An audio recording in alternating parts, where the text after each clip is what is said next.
There are few greater challenges than saving lives after serious injuries.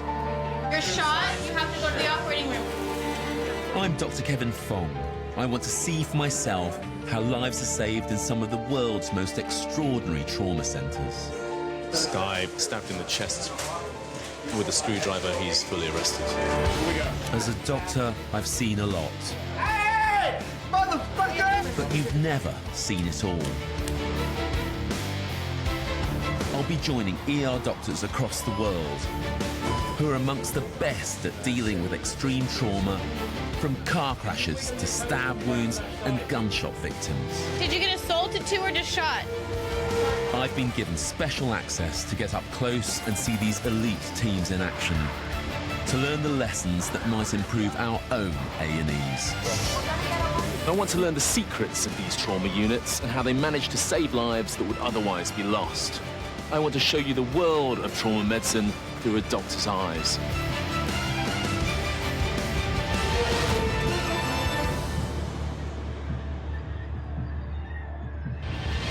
This week, I'm in Australia, looking at victims of car accidents. There's a battle to save a man with a serious head wound. He was found upside down in the vehicle. Another with life-threatening abdominal injuries. Across his pancreas is ruptured, and those enzymes are spilling into his abdomen, and they will digest the contents of his abdomen, really, in crude terms. And a crash victim who's facing months of specialist treatment. Oh, I consider myself lucky because I could have been dead. Why are Australia's specialist trauma units amongst the best in the world at dealing with horrific injuries caused by car accidents? The numbers are startling. Every year, doctors here treat over 32,000 seriously injured road crash victims. Australia is a land of 22 million people and 16 million vehicles. Road accidents are one of the country's biggest killers.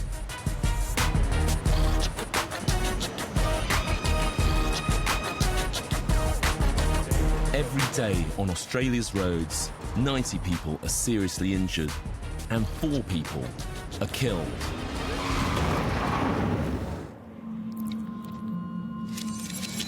Now, this young woman landed here with serious head injuries. Following the huge force that threw her over 6 metres on the impact here, we can work out she was hit at 32 kilometres per hour by analysing the car and these tyre marks. Specialist trauma units like this in Melbourne are helping to save more lives than ever. In just 10 years, the death rate from traffic accidents in Australia has been cut by more than 30%. This is the Alfred Hospital in Melbourne, one of the world's leading trauma centres, particularly famous for its treatment of road traffic accident victims. And I've come here to find out how the Australians do trauma.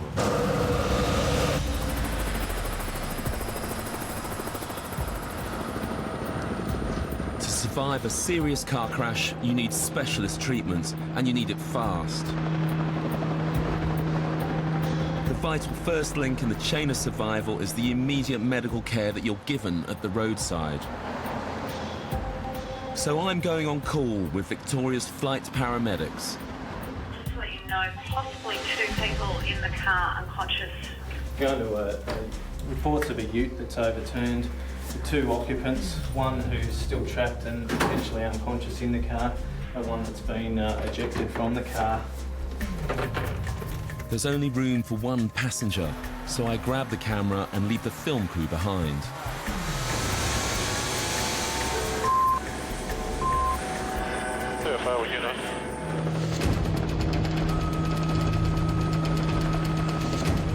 In the UK, helicopter ambulances don't fly at night because of the risk involved. But for the Australians, it's a risk worth taking to get to their patients as quickly as possible, often in the middle of nowhere.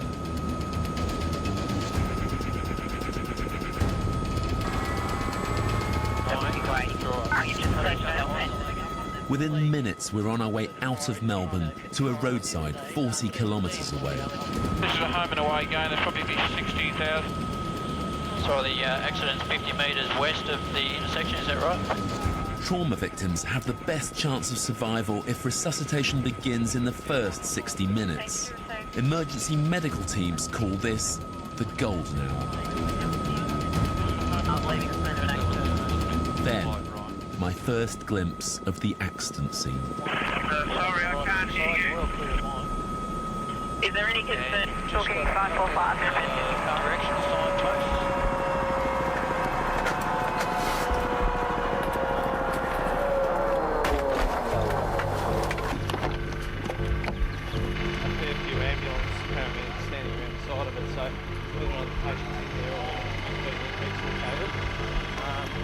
But you can see from the damage to the front of the station where there's been a high-speed collision.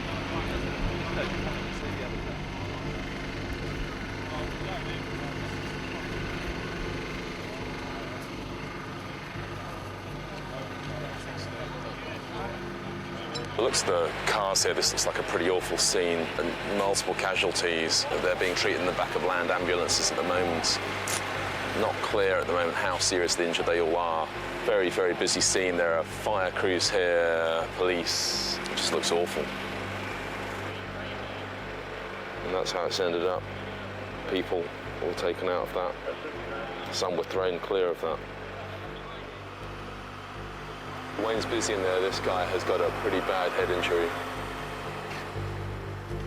The man inside that ambulance is just 25 years old. When the crash happened, Shane was driving home alone along the highway. Looking at the wreckage of these cars, it's very difficult to see how anyone got out of any of those cars without serious injury. He's got lacerations down to the skull and probably exposed brain. One of his ears almost ripped off. He's got a lack on his knee, but otherwise seems quite uninjured. So a massive head injury. So we're going to intubate him with the use of some paralysing drugs. There are no 83. There we go. Perfect. Shane is unconscious, unstable, and looks like he could have a life-threatening brain injury. Paramedic Wayne needs to insert a tube into his windpipe and take over his breathing. Wayne doesn't know if the brain injury is survivable, but he managed to get his patient stable enough for the journey back to the Alfred.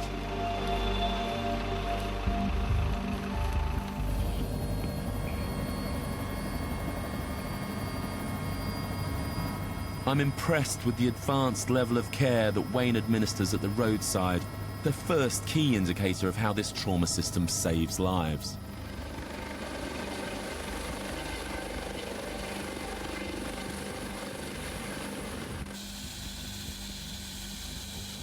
I'm about to see the next link in the chain of survival. The Alfred Hospital trauma team must now pick up the baton from paramedic Wayne. He was found upside down in the vehicle with query and open fracture to the skull. He's a very, very seriously injured guy.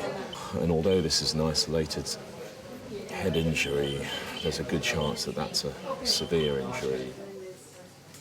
We're examining this patient's pupils at the moment. Normally the pupils should be reactive and not dilated.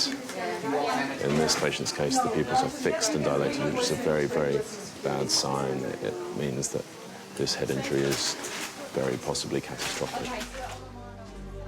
It could mean that Shane has swelling or bleeding in his brain, which is pressing on a cranial nerve, stopping his eyes from reacting to light. I think the priority here will be to get to CT scan to just see how severe that head injury really turns out to be. I'm expecting this CT scan to show pretty catastrophic injury. Shane is in the CT scanner in minutes. I think you can see the team here. I don't think that they're very optimistic at the moment. This is part of trauma medicine. This is part of the job for them. Not all the outcomes are happy outcomes.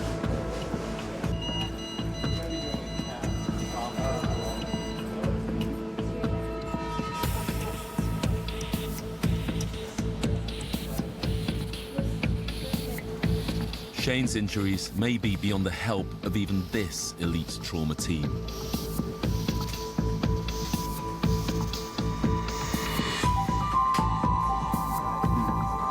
But as the images come through, the mood changes. It's not as bad as expected to be. The brain appears less severely injured than first thought. He's got swelling on that left side. Then, more encouraging news. Just heard that he was given atropine at the scene because he had a slow heart rate, so to try and speed up his heart. Now, one of the side effects of atropine is that it dilates your pupils, which might be why his pupils are dilated. He's also got some significant fractures in the orbits, the bony walls surrounding his eyes, so that may also explain the pupillary abnormalities. The soft tissue injury that he's done to the actual brain parenchyma looks to be more limited than what we expected. He's got obviously significant fractures to his cranium. He's got orbital fractures. There's obviously it's got ophthalmology involved as far as concerned about his sight long term. Yeah, it's still a horrible injury. It's an absolutely horrific injury to the front.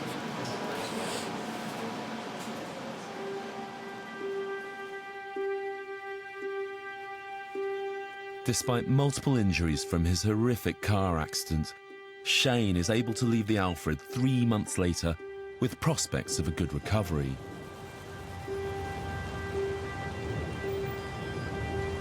In this case, he owes his survival to highly trained paramedics like Wayne.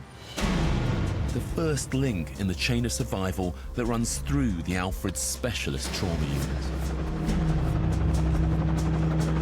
I actually thought at one stage when he did start to become bradycardic that he might end up dying on scene.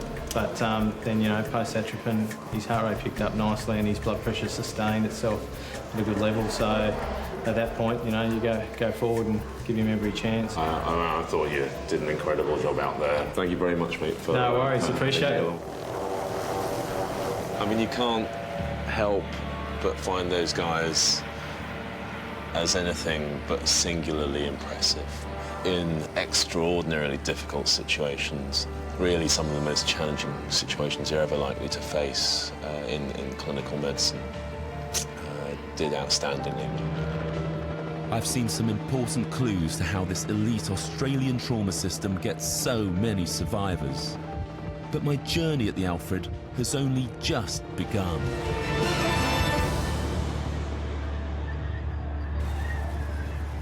I'm in Australia to find out why they're so successful in treating the 22,000 seriously injured road accident victims that pass through their trauma system every year. To help me do that, I want to get a closer look at what happens inside Melbourne's Alfred Hospital, day and night. Hello, you Kate. Hi, Kate. Welcome to the Alfred. All right, thank you very much. Good, good. Heard lots about you, heard lots about this place. Oh, good, I hope. That's for you there, Kevin. Armed with my pager, I can follow every case that comes in and watch the trauma teams in action round the clock. And it isn't long before the cases start streaming in.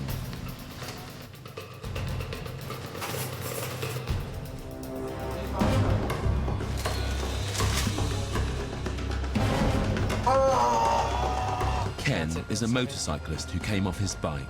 He needs a build-up of air drained from around his lung. You do get another chance. And I've still got all my limbs and I'm still functioning as a normal human being and everything's good.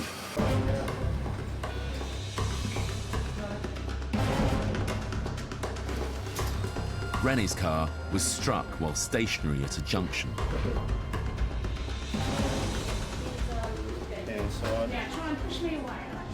I'll be in a wheelchair for about 4 to 6 weeks and then crutches for 4 weeks after that. then I'll be back to normal.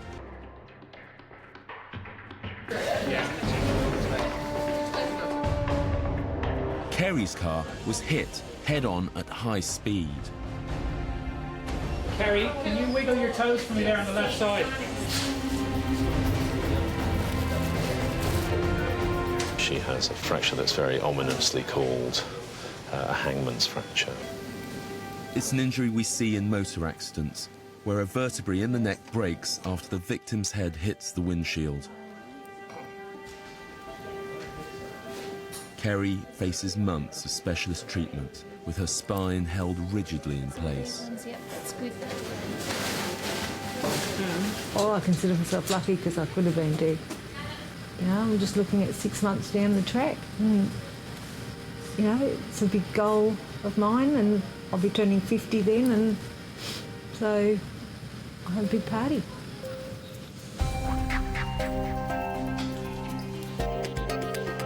What I'd seen so far in the unit is that each one of these patients got just the specialist help they need, and they got it fast. There's a relentless drive here to get things right, but where does it come from?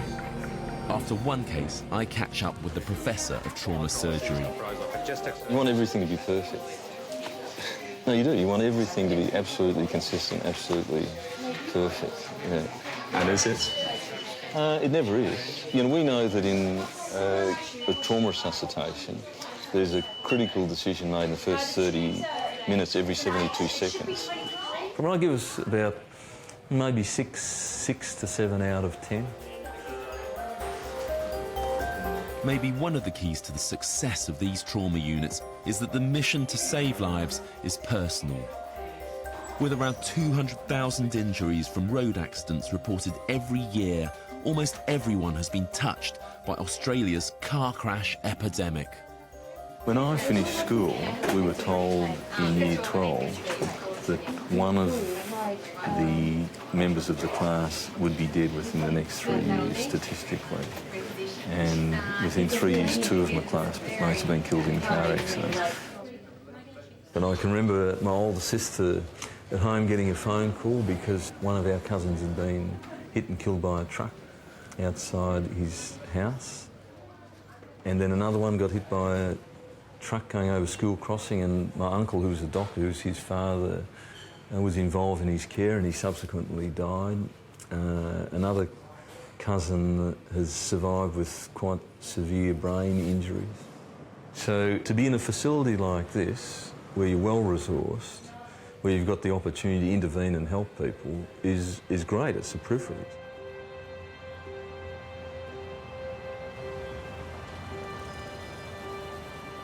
It's a very dramatic day yesterday, and I think what I saw was a system where the whole is very much more than the sum of the parts. And it was quite impressive to watch, but I'm not entirely sure why it works. And so I think what I wanted to do over the next few days is unpick that in some more detail and find out what elements there are that make this one of the best places in the world to practice trauma. Then a case that would give me more important clues.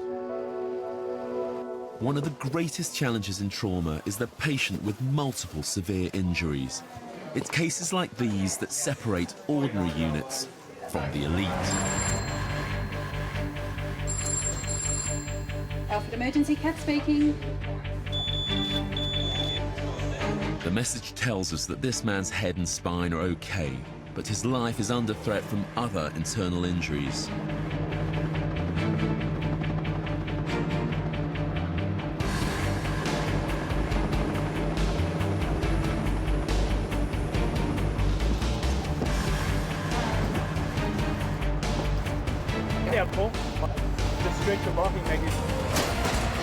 His name is Cameron Cross, 38 years old.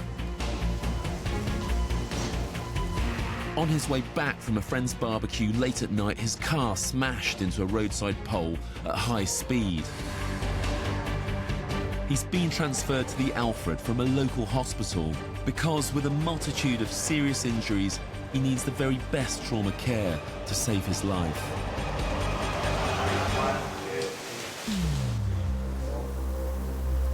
Cameron needs more than one life-saving operation today, but the first priority for the trauma team is the injury that could kill him the fastest. This is an acutely life-threatening situation. Mr. Cross has a partial rupture of his aorta. That's the largest blood vessel in your body. And if you imagine your heart and your chest sitting about here, and then the aorta coming out the top of it, just over the top here, then looping over the top in an arch, coming down, it's ruptured partially just as it makes the turn and starts to come down the body there, and they need to get a stent across it, so a protective tube across it, so that they can stop it rupturing further. If they don't do this, that partial rupture will become a complete rupture and he will bleed to death.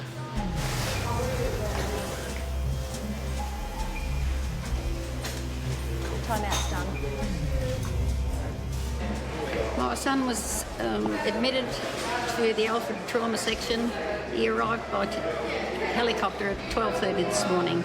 He had a motor car accident. Apparently he fell asleep at the wheel. So I'm here with Cameron's partner to keep each other company and be brave about it all. He'd been at a party with friends and he hadn't arrived home yet. So I went looking for him, came around a bend and there's the police lights flashing and tow lights flashing, and I instantly knew it was him, and I pulled over the side of the road and inspected the vehicle and saw the damage and the blood and everything that was there, and I instantly thought the worst.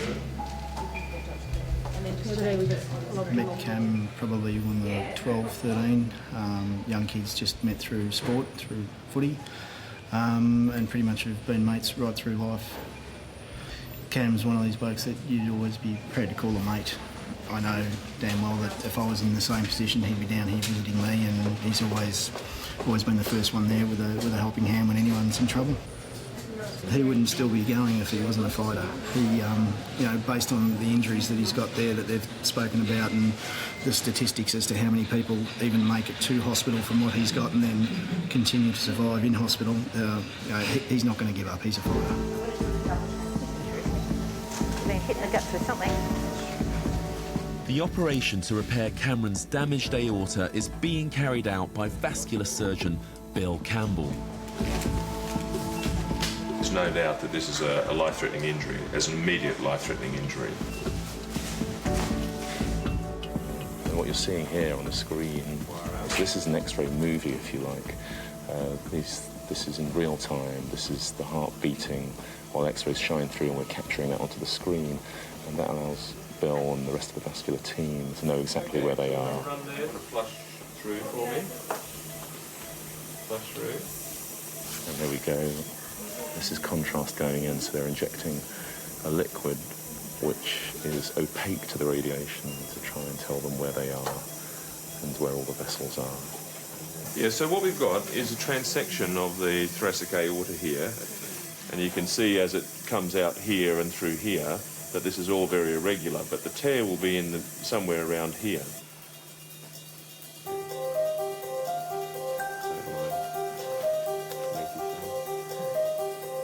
Well, this is the device that is going to go into the patient's femoral artery, so that's the vessel in the groin on the right side, actually, and they're going to thread that up around that arch at the top, and that allows them to deploy a tube from the inside of the vessel.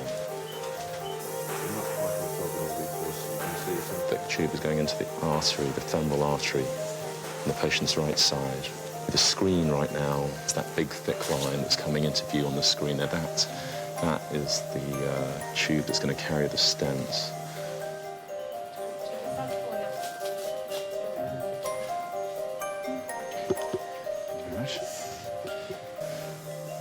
And then they're going to open that like an umbrella, covering this partial rupture.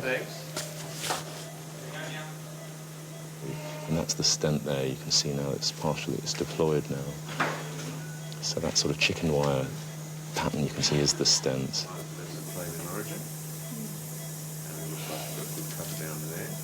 I think we just need a bit of gentle moulding at the top.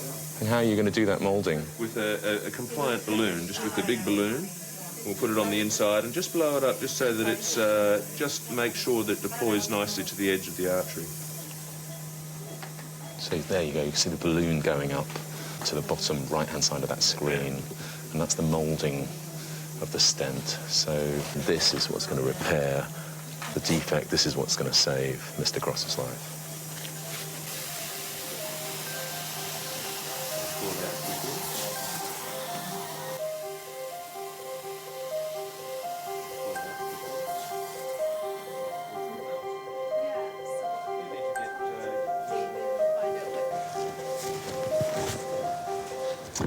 And this wasn't just a life-threatening injury, this was an acutely life-threatening injury, wasn't it? Taking a step back from it, how much difference have you made to him today? Most of these people die at the roadside, and so the ones that make it to hospital, we try to make sure that all of them get out of hospital without having had the complication of this rupturing. So it's a very significant injury, very life-threatening and immediately life-threatening, but now he's out of trouble from this point of view. Well, thanks very much, Bill. Mr. Cross's day doesn't end here. He's got to go down to general surgery now and have a look at his abdomen, but he's safe from this point of view for now. Thanks very much. Thanks. Cheers, Bill. Thank you.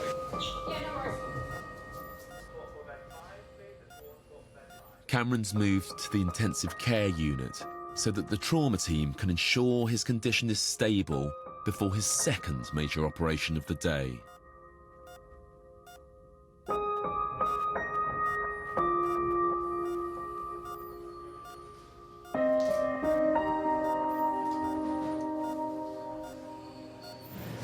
Everyone's ringing and asking after you. They're all so worried. We've been together probably 6 months and been living together for 5 of those months. We've grown quite close quickly, and I suppose we both had tough times initially when we met, and it sort of brought us really close together.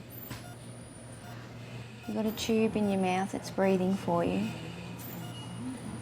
And there's nothing to worry about. Everything's been taken care of.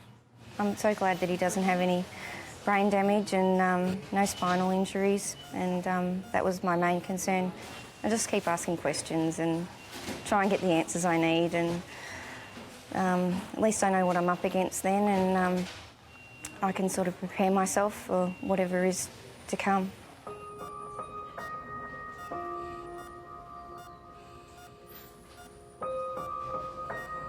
Oh, I just couldn't believe to see Cameron, you know, and all I kept on saying, fight, Cameron, fight.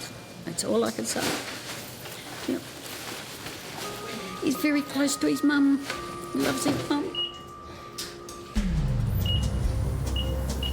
Road accident victim Cameron may have made it through the tricky operation to repair a blood vessel. But how will the Alfred's elite trauma team help him to survive his next operation?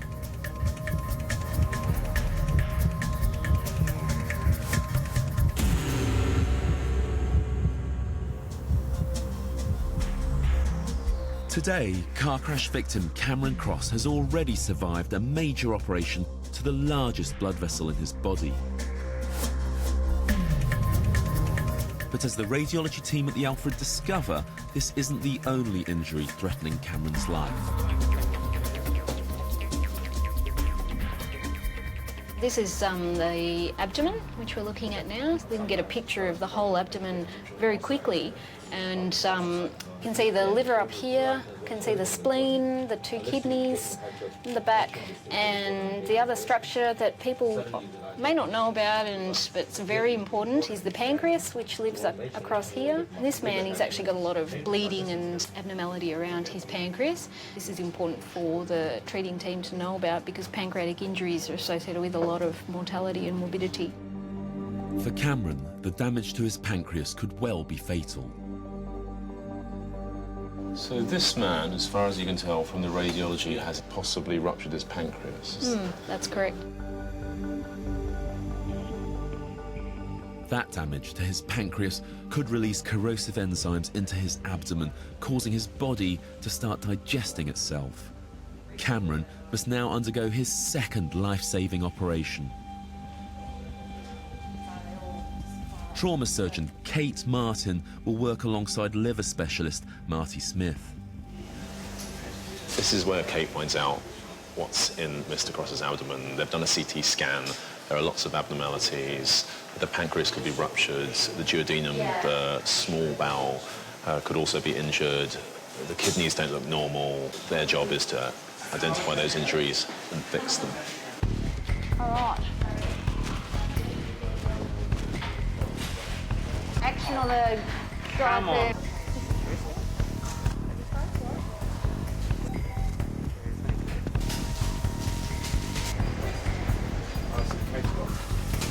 Just like it there too.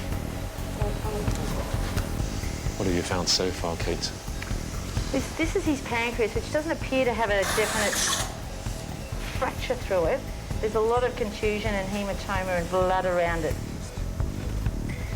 But the trauma team's worst fears are soon confirmed. Pancreas is leaking.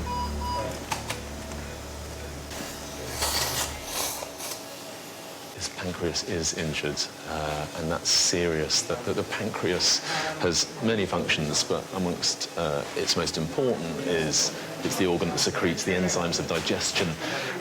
And in this case, Mr. Cross's pancreas is ruptured, and those enzymes are spilling in into his abdomen, and they will digest the contents of his abdomen, really, in crude terms, pretty efficiently as they would the rare steak that you had for dinner. So this is very serious. The injuries in there are having consequences all across his body. And right now, there's a more immediate threat to Cameron's life.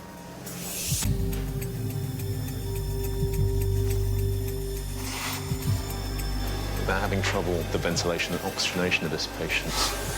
If you can just see the anaesthetist monitor up there, that number 91, the dark blue number is his oxygen saturation. It should ideally be 98 or 100%. It's 91%, and that's sort of just about barely acceptable. You can try and improve that by giving more oxygen, but the anaesthetists are already giving 70–80% oxygen, so there's not much more room for improvement there. So they're having real trouble ventilating at the moment, so the lungs are failing.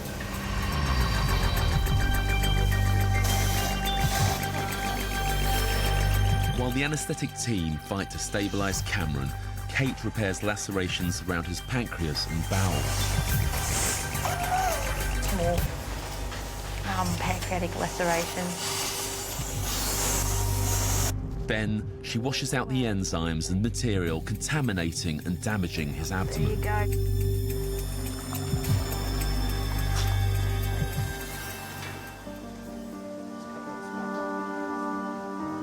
With Cameron now more stable, Kate and Marty can get on with the final part of his surgery.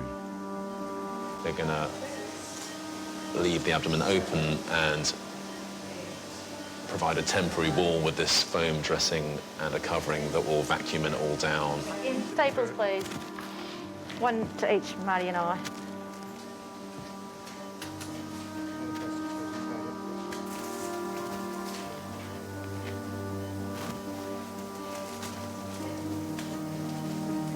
Now, effectively an airtight seal that they're going to put on top of this dressing. That's why it's called a vacuum dressing. They're going to suck the air out of it.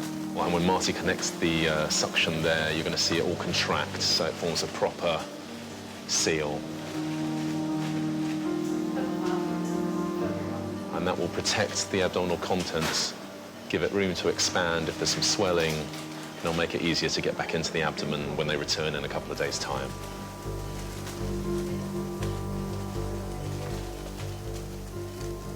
So for a man who came in 12 hours ago with an injured aorta, injured liver, spleen, and ruptured pancreas now, well, how has he benefited of the last 12 hours? Well, I think we've certainly stopped the bleeding from his aorta, which is important for obvious reasons. We hopefully can now arrest the inflammatory process in his abdomen, and it's now just going to be supportive care, getting him through the next 48 hours while his body reacts to what's happened. So hopefully we've been able to stop the damage continuing, and now sort of try to turn the corner. After 2 life-saving operations, the next few days for Cameron are likely to get worse before things can get better. Biochemically and physiologically, he'll continue to get worse for at least the next couple of days, and so they're going to now hand over control to the anaesthetists and the intensivists, who are going to try and stabilise Mr. Cross further during the next couple of difficult days. This is all part of the chain of survival from the point at which he's picked up, taken to the trauma room, then up to surgery, and now onto the intensive care unit. There, the fight for Mr. Cross's life will continue.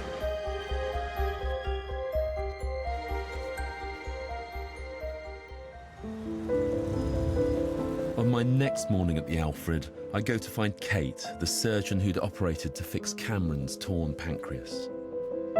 It's half-term and she's in the park by the hospital. Trauma teams see a lot of tragic cases, and I wonder how Kate deals with that. Good day to trauma world is where we've only had a couple of major traumas come in rather than 5 or 6. A good day is where we haven't lost anybody, you know, nobody's died. I mean, that's got to be something. Well, sometimes she says that it's really, really busy, and sometimes she says it's really, really good. But when it's really busy and she gets angry at people and she comes back home swearing, I kind of know she's had a bad day. All right, the then. secret's out. Sometimes she says, I saved a person today, and then the next day she comes home, oh, a person died today. Life is precious and life is short in the big scheme of things, and you have to appreciate that. You should never hesitate to tell those that you love them, because no matter how in control we think we may be of our lives, freak accidents will always happen, and a lot of the times there's no one to blame, there's nothing to blame, it's just going to happen. Life is short, and it can be gone in a split second. What's 10 plus 11?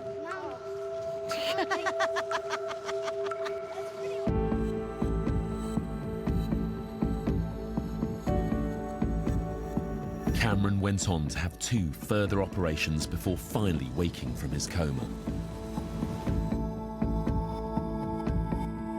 It was fractured sternum, fractured ribs, torn aorta, I think it was ruptured pancreas or torn, liver, lacerated knee, broken nose, and the thing that nearly killed me was my aorta, and they had to put a stent in and everything like that. So that's the thing that, you know, I might be talking to people today, so very fortunate.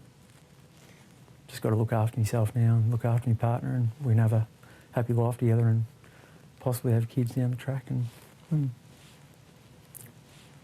miss Taylor.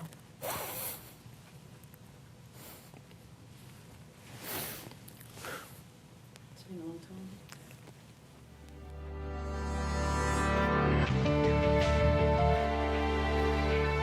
What I've seen at the Alfred is impressive.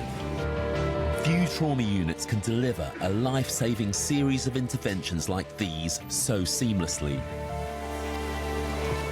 Now, I want to piece together just how this place has streamlined their chain of survival, how they manage to save lives that otherwise might be lost.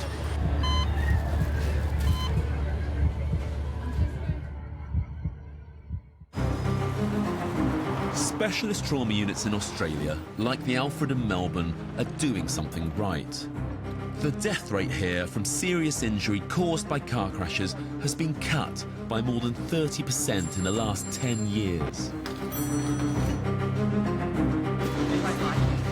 I have one more day watching and learning from the trauma team at the Alfred and want to understand just what it is that makes that difference. So just popped out for a coffee. There's been a page. There's been a high-speed head-on collision involving several vehicles with multiple casualties. This is the sort of event that can stretch even the world's best trauma systems.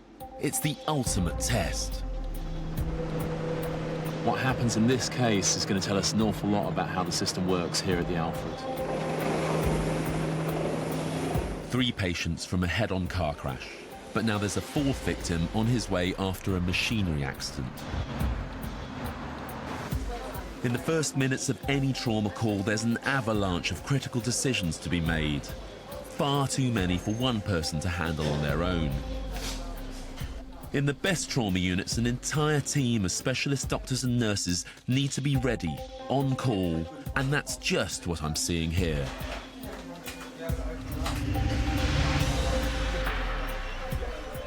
Everybody is on the shop floor today. Professor Fitzgerald, you can see in front of you there, backing up Kate. X-ray at the top there, Nick doing a fast scan, Denise at the top, who checked the airway. And on this side, Sarah here, getting the information down, recording what's happening. In this bay, 1, 2, 3, 4, 5, 6, 7, 8, 9, count them, all of them doing stuff. And then across the way here, again, the second resource, the less seriously injured patient, 1, 2, 3, 4, 5, 6, 7, 8, 9, again, that's 18 across the 2 bays, all gainfully employed. We'll find out. Have to put the tube in. And again here, the least seriously injured patient, 1, 2, well, it's prof again, so 1, 2, 3, 4, 5.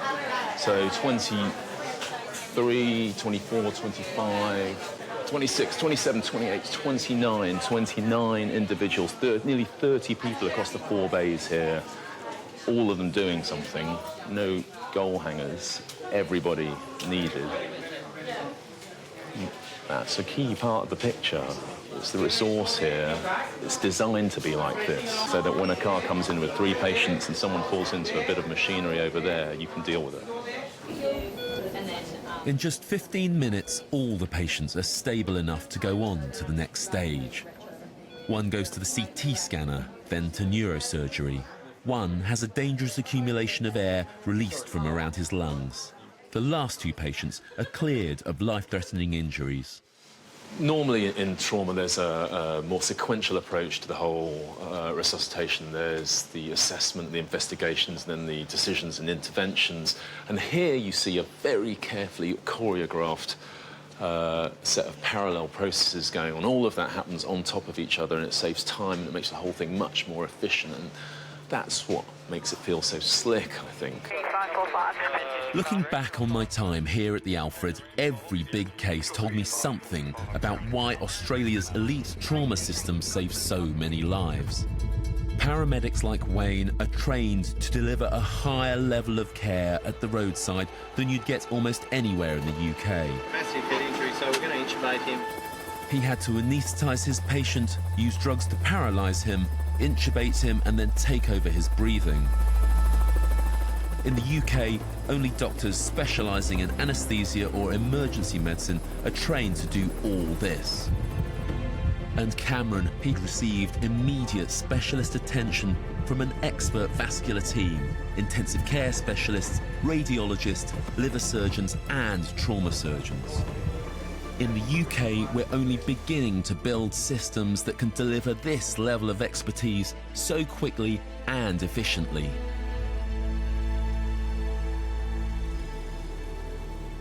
So how does the whole jigsaw fit together? What makes this Australian trauma team tick? In the UK, the components of the trauma unit are often spread out, separated by corridors and staircases in a ramshackle Victorian building. But in the Alfred, it's different. It's amazing what you can do with a hospital if you build it properly in the first place. Now, this is my very makeshift model of the Alfred Hospital. So this is the road, helipad which straddles the road running underneath, ambulances coming down here, entering the hospital just below this helipad. I kind of love this helipad because it tells you something about the scale of the ambition here. It's huge, it's vast. Trauma unit sits at the back, intensive care unit goes above. This is not like any intensive care I've ever seen or worked in. It's beautiful, it's natural light, wide open spaces, even the acoustics are designed so you reduce noise. Like everything else here, it's purpose-built. It's built with a lot of thought. And out here is the entrance to the operating theatres. Having everything you need in the same place makes a huge difference in trauma. It really does save lives. At the back, you have the radiology reporting room, the CT scanner, and the MRI. For the trauma surgeon, Superman or Superwoman in there, this is like literally their X-ray vision. And that whole thing is a trauma unit that actually is a unit. And that's vital part of what makes the Alfred's trauma unit actually work. My time in Melbourne is up. I'm going to give you back my bleep. Okay. Thank you very much. Taken. Thank you very much. See you. Thank you so much for having me here. It's been a great pleasure. In my 10 days here, I've seen that every link in the chain of survival is strong. That careful design, the slick teamwork, rapidly available specialist expertise, and brave and sophisticated on-scene care. There are so many reasons why the trauma system here in Melbourne works so well. I've seen dozens of examples of really excellent practice. But the real reason that it's so great is that this is a trauma system tailor-made for this city, this state, these people, and the patterns of trauma it sees.